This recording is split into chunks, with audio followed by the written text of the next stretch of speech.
Everybody. প্রত্যেকদিনে নয়, আজকে একটা অঙ্ক শিখাচ্ছি, শতকরা পুরস্কার অঙ্ক। তো চলো অঙ্কটি দেখি। আমার স্কুলের খাতার দাম ছিল 10 টাকা, এখন সেই খাতা আমি 12 টাকায় কিনি। হিসাব করে দেখি খাতার দাম শতকরা কত বেড়েছে। ঠিক আছে, তাহলে আগে খাতার দাম কত ছিল? আগে খাতার দাম ছিল কত? 10 টাকা।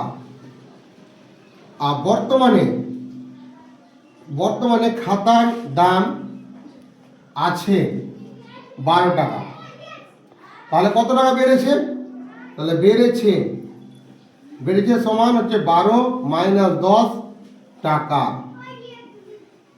সমান হচ্ছে 2 টাকা।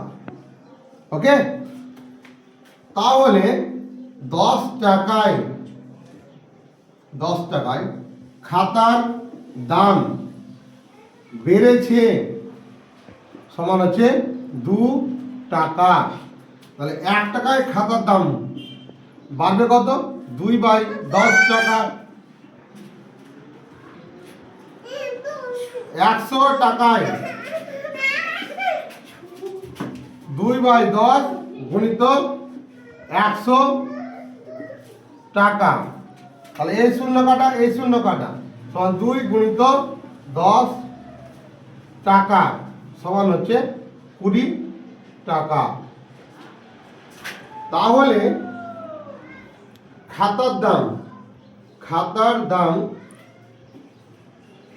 শতকরা বেড়েছে সমান হচ্ছে 20 টাকা।